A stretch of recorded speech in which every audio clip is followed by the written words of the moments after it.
الحمد لله وحده والصلاة والسلام على من لا نبي بعده وبعد. محترم سامعین و ناظرین، آج کی اس مجلس میں نجات سے متعلق ایک روایت پیش کروں گا. وہ روایت امام ترمذی نے اپنی سنن کے اندر حسن سند کے ساتھ ذکر کیا ہے. امام البانی رحمۃ اللہ علیہ نے اس روایت کو حسن قرار دیا ہے. وہ روایت عقبہ ابن عامر رضی اللہ تعالیٰ عنہ سے ہے. فرماتے ہیں کہ میں نے عرض کیا، یا رسول اللہ، اے اللہ کے رسول صلی اللہ علیہ وسلم، من نجات، نجات کیا ہے؟ نجات کی صورت کیا ہو؟ نجات پانے کی، دنیا اور آخرت میں نجات پانے کی صورت کیا ہے؟ تو اللہ کے رسول صلی اللہ علیہ وسلم نے ارشاد فرمایا، امسک علیک لسانک ولیسعک بیتک وابکی علی خطیئتک. تین چیزیں اللہ کے رسول صلی اللہ علیہ وسلم نے نجات کے لیے فرمائی اس موقع سے. امسک علیک لسانک، اپنی زبان کو قابو میں رکھو. ولیسعک بیتک، اپنے گھر کی وسعت میں مقید رہو. وابکی علی خطیئتک، اور اپنی خطاؤں پر، گناہوں پر روتے رہو. یہ اللہ کے رسول صلی اللہ علیہ وسلم نے نجات کا راستہ بتایا، نجات کا طریقہ بتایا، کیسے آدمی نجات پا سکتا ہے. صحابہ کرام رضی اللہ تعالیٰ عنہ ہمیشہ اس بات کے حریص رہتے تھے، اور انہیں سخت حرص اور لالچ اس بات کی ہوتی تھی، لالچ کہ دنیا اور آخرت میں انہیں کامیابی کیسے ملے گی، دنیا اور آخرت میں نجات کیسے پائیں گے. یہی وجہ ہے کہ وہ اللہ کے رسول صلی اللہ علیہ وسلم سے موقع بموقع نجات، فلاح اور کامیابی کے راستوں کے بارے میں، ان کے طریقوں کے بارے میں سوال کرتے رہتے تھے. وہ اللہ کے رسول صلی اللہ علیہ وسلم سے ایسے اعمال اور ایسے افعال کے بارے میں پوچھتے جو دنیا اور آخرت میں نجات، فلاح اور کامیابی کا سبب بنے. اور اللہ کے رسول صلی اللہ علیہ وسلم بھی کبھی بخل سے کام نہیں لیتے، بلکہ ہمیشہ جیسا موقع ہوتا ہے، جیسا آدمی کے حالات ہوتے، اسی کے مطابق ایسے اعمال کی طرف آپ رہنمائی فرماتے، ایسے اعمال ان کے سامنے بیان فرماتے جس سے آدمی نجات پا سکے، دنیا اور آخرت میں کامیابی پا سکے. تو یوں تو نجات کے بہت سارے راستے ہیں، کامیابی کے بہت سارے طریقے ہیں، انسان بہت سارے اعمال کر کے فلاح پا سکتا ہے. انہی اعمال میں سے اس موقع سے عقبہ ابن عامر رضی اللہ تعالیٰ عنہ کے سوال کے جواب میں آپ صلی اللہ علیہ وسلم نے تین کا ذکر کیا. پہلی چیز جو اللہ کے رسول صلی اللہ علیہ وسلم نے فرمایا، امسک علیک لسانک، کہ اپنی زبان پر قابو رکھو، اپنی زبان پر قابو رکھو. بولو تو صرف خیر کی باتیں بولو،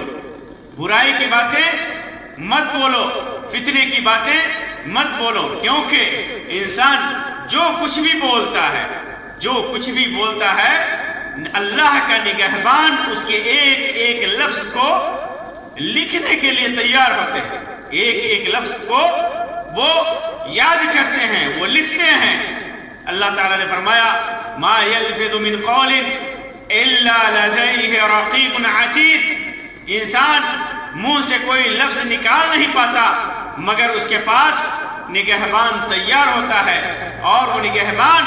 اس کے ان الفاظ کو، ان کلمات کو، ان باتوں کو، چاہے وہ اچھی ہوں بری ہوں، وہ فرشتے اللہ کے نگہبان اس کو لکھ کر کے اللہ تبارک و تعالیٰ کے پاس اسے پہنچاتے ہیں۔ اسی طرح صحیح بخاری اور صحیح مسلم کی روایت ہے کہ اللہ کے رسول صلی اللہ علیہ وسلم نے ارشاد فرمایا کہ جو اللہ اور اس کے اور قیامت کے دن پر ایمان رکھتا ہے، من کان یؤمن باللہ والیوم الآخر، جو اللہ پر اور قیامت کے دن پر ایمان رکھتا ہو، فلیقل خیرا، اسے وہ بات کرے تو اچھی بات کرے، اچھی باتیں کہیں، اچھے کلمات کہیں، اچھے الفاظ کا استعمال کرے، او لیصمت، اور اگر اچھی باتیں نہیں بول سکتا تو خاموش رہنا چاہیے، خاموش رہنا چاہیے، کیونکہ انسان جب بات کرتا ہے، بری بات کرتا ہے، برے کلمات استعمال کرتا ہے، تو بسا اوقات اللہ کی ناراضگی کا سبب بن جاتا ہے۔ اسی وجہ سے اللہ کے رسول صلی اللہ علیہ وسلم نے ارشاد فرمایا، صحیح بخاری کی روایت ہے، ان العبد لیتکلم بالکلمہ من سخط اللہ لا یلقی لها بالا یہوی بها فی جہنم، بندہ ایک ایسا کلمہ زبان سے نکالتا ہے جو اللہ کی ناراضگی کا باعث ہوتا ہے، اسے وہ کوئی اہمیت نہیں دیتا، لیکن اس کی وجہ سے وہ جہنم میں چلا جاتا ہے۔ تو انسان بسا اوقات ایسے کلمات زبان سے ایسی باتیں نکالتا ہے جس کی وجہ سے اس کا دین چلا جاتا ہے، اس کا ایمان چلا جاتا ہے، اس کی نیکیاں برباد ہو جاتے ہیں، اسے پتہ تک نہیں چلتا۔ بسا اوقات زبان ہی کی وجہ سے، بات کی وجہ سے قوم میں، معاشرے میں، ملک میں فتنہ اور فساد پیدا ہو جاتا ہے۔ انسان اگر زبان پر کنٹرول نہ رکھے، زبان پر قابو نہ رکھے، تو دنیا میں بھی فتنہ اور فساد کا سبب بنتا ہے، اور آخرت میں بھی وہ ناکامی اور نامرادی کا شکار ہوگا، ناکامی اور نامرادی کا شکار ہوگا۔ یہی وجہ ہے کہ زبان کی گناہوں میں سے بڑے گناہوں میں سے ایک گناہ ہے غیبت کرنا، ایک گناہ ہے چغلی کرنا، یہ ادھر ادھر کی باتیں لگانا، یہ بڑے گناہوں میں سے ہے، جس کی وجہ سے انسان کامیابی اور نجات سے دور ہو جاتا ہے۔ جب انسان، اللہ کے رسول صلی اللہ علیہ وسلم فرمایا کہ کامیابی کا راستہ یہ ہے کہ تم اپنی زبان پر کنٹرول رکھو، اپنی زبان پر قابو رکھو، جھوٹ مت بولو، غیبت مت کرو، فتنے کی باتیں مت کرو، عیب جوئی مت کرو، ایک دوسرے میں فتنے پیدا مت کرو اپنی باتوں کے ذریعے سے، چغلخوری مت کرو، یہ ساری چیزیں، کفر کے کلمات مت ادا کرو، غلط کلمات مت ادا کرو۔ تو اگر ایسا کرو گے تو پھر فلاح اور کامیابی اور نجات سے ہمکنار ہوگے۔ تو اللہ کے رسول صلی اللہ علیہ وسلم نے نجات کا راستہ بتایا کہ اپنی زبان پر کنٹرول رکھو۔ دوسری چیز آپ صلی اللہ علیہ وسلم نے فرمائی، وَلْيَسْعَكْ بَيْتُكْ، اپنے گھر میں رہو۔ کب؟ یعنی اپنے گھر میں رہو، اپنے گھر سے بلا ضرورت مت نکلو، اپنے گھر سے بلا ضرورت مت نکلو، کیونکہ اور یہ اس وقت، خاص طور سے یہ اس وقت حکم ہے، انسان کو حکم ہے، دیگر روایتوں میں اللہ تبارک و تعالیٰ کے فرمان میں اس بات کا حکم ہے کہ انسان ضرورت کے تحت گھر سے نکلے، اللہ کی روزی کمائے، اللہ کا رزق حاصل کرے، دعوت و ارشاد کے لیے، تعلیم و تعلم کے لیے، درس و تدریس کے لیے، لوگوں کی بھلائی کے لیے، لوگوں کے درمیان فیصلے کرانے کے لیے یہ نکلنا، یہ مشروع نکلنا ہے، یہ شریعت سے ثابت ہے۔ لیکن فتنوں کے وقت اور کوئی ضرورت نہ ہو تو انسان اپنے گھر میں رہے، باہر فتنے پھیلے ہوئے ہیں، باہر گھر سے نکلتا ہے تو فتنوں کا سبب بن سکتا ہے، فتنوں کا شکار ہو سکتا ہے، یا خود فتنے کا سبب بن سکتا ہے۔ تو ایسے موقع سے حکم ہے کہ انسان اپنے گھر کو لازم پکڑے، اپنے گھر میں رہے، تاکہ فتنوں فتنوں سے بچ سکے، خرافات و بدعات و شرکیات سے بچ سکے۔ فتنوں کے وقت میں اگر ارشاد کے لیے جاتا ہے، دعوت کے لیے جاتا ہے، کمانے کے لیے جاتا ہے، روزی حاصل کرنے کے لیے جاتا ہے تو کوئی حرج نہیں ہے، لیکن اگر فتنے میں پڑنے کا خوف ہے، فتنے میں پڑنے کا ڈر ہے، جان کا خطرہ ہے، جان کا خطرہ ہے، ایمان کا خطرہ ہے، تو انسان ایسے حالت میں گھر میں رہے، بلا ضرورت گھر سے نہ نکلے، بلا ضرورت گھر سے نہ نکلے، تاکہ فتنوں سے محفوظ رہے۔ اور ایک حکمت اس کے اندر، ایک حکمت یہ بھی ہے کہ آدمی خالی وقت میں گھر میں تنہائی میں اللہ تبارک و تعالیٰ کو یاد کر سکے، اللہ کی عبادت کر سکے، اللہ تبارک و تعالیٰ کی طاعت میں مشغول رہے۔ یہ حکم اس لیے ہے کہ اللہ کی طاعت میں مشغول رہے، اور اس کی حکمت یہ بھی ہے کہ آل و اولاد کی اچھی تربیت کر سکے، آل و اولاد کی اچھی تربیت کر سکے۔ جب آل و اولاد کی اچھی تربیت کر سکے گا اور اپنی بیوی بچوں کے ساتھ رہے گا، بیوی بچوں کی رہنمائی کرتا رہے گا، بیوی کے حقوق ادا کرے گا، بیوی سے اپنے حقوق کی ادائیگی کرائے گا، تو ایسے موقع سے انسان فتنوں سے، برائیوں سے، لڑائی سے، جھگڑے سے محفوظ تو رہے گا ہی، اللہ تبارک و تعالیٰ کے لیے، اللہ تبارک و تعالیٰ کی دین کی خدمت کے لیے اپنے اہل کو، اپنے خاندان کو تیار کرے گا، اور یہ چیز اس کے لیے فلاح، کامیابی اور نجات کا ذریعہ بنے گا، اور وہ یہ فلاح کا راستہ اللہ تبارک و تعالیٰ نے، اللہ کے رسول صلی اللہ علیہ وسلم نے، اور نجات کا ذریعہ اللہ کے رسول صلی اللہ علیہ وسلم نے اسے بیان فرمایا۔ تو گھروں میں بلا ضرورت باہر نہ نکلیں، گھروں میں رہیں، ایسا نہ ہو کہ آپ گھروں سے نکلیں اور فتنے کا شکار ہو جائیں، جان کو خطرے میں ڈال لیں، یا ایمان کو خطرے میں ڈال دیں، یا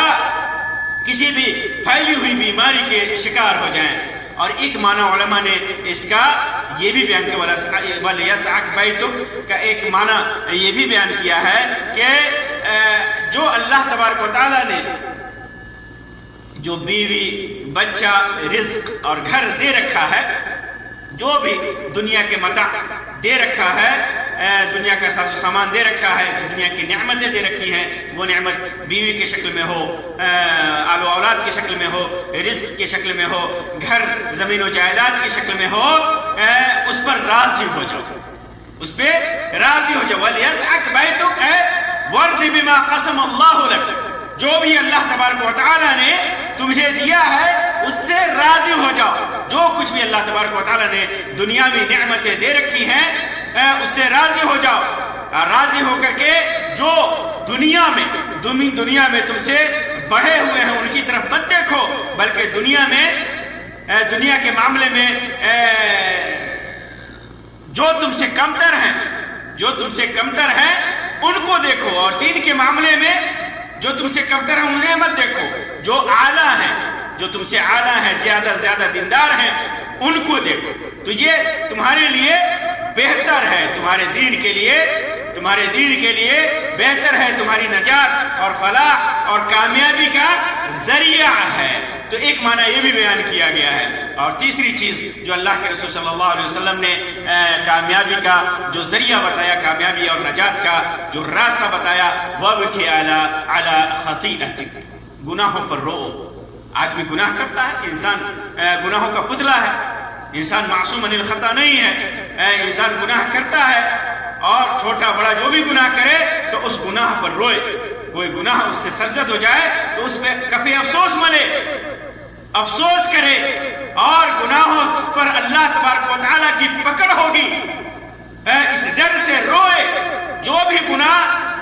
کیا ہے اس پر نادم ہو، اس پر افسوس کرے اور اس پر روئے، اور حقیقی معنوں میں روئے، اپنے آنسو بہائے، حقیقی معنوں میں روئے، تاکہ جو توبہ کر رہا ہے، جو ندامت کا اظہار کر رہا ہے، وہ حقیقت میں ثابت ہو کہ ہاں یہ آدمی اپنے توبے میں سچا ہے، اپنے رجوع میں سچا ہے، انابت میں سچا ہے، استغفار میں سچا ہے، اور اپنے نفس کی اصلاح کرے، اپنے نفس کو پاک کرے اور اصلاح کرے۔ جب انسان اپنے گناہوں پر روئے گا، اپنی خطاؤں پر نادم ہوگا، اپنی غلطیوں پر افسوس کرے گا، تو ظاہر ہے کہ وہ اپنے نفس کی اصلاح کرے گا۔ اور اس سے ثابت یہ ہوتا ہے کہ یہ آدمی اپنے نفس کی اصلاح میں، اپنی توبہ میں، اپنی انابت میں، اللہ تبارک و تعالیٰ سے خوف میں یہ آدمی سچا ہے، یہ آدمی سچا ہے اپنے گناہوں پر۔ یہی وجہ ہے کہ اللہ تبارک و تعالیٰ قیامت کے دن جن 7 لوگوں کو اپنے عرش کے سائے میں رکھے گا، ان میں سے ایک آدمی ایسا بھی ہوگا جو رونے والا ہوگا۔ اللہ کے رسول صلی اللہ علیہ وسلم نے فرمایا 7 یظلهم اللہ تحت ظلہ یوم لا ظل الا ظلہ۔ 7 آدمی قیامت کے دن ایسے ہیں جنہیں اللہ تبارک و تعالیٰ اپنے سائے میں رکھے گا۔ اس دن اس سائے کے علاوہ کوئی سایہ نہیں ہوگا، نفس کا عالم ہوگا، کوئی سایہ نہیں ہوگا، اور اس سائے میں، یہ سائے کے علاوہ کوئی سایہ نہیں ہوگا، اور اس سائے میں اللہ تبارک و تعالیٰ 7 لوگوں کو رکھے گا، جن کے اندر ایک آدمی وہ ہوگا کہ رجل ذکر، اللہ کے رسول صلی اللہ علیہ وسلم نے فرمایا رجل ذکر اللہ خالیا ففاضت عیناہ، ایک ایسا آدمی جو تنہائی میں اللہ تبارک و تعالیٰ کو یاد کرتا ہے اور اس کی آنکھیں بھر آتی ہیں، اس کی آنکھیں بھر آتی ہیں۔ تو انسان کے لیے نجات کا ایک راستہ یہ بھی ہے، نجات کا ذریعہ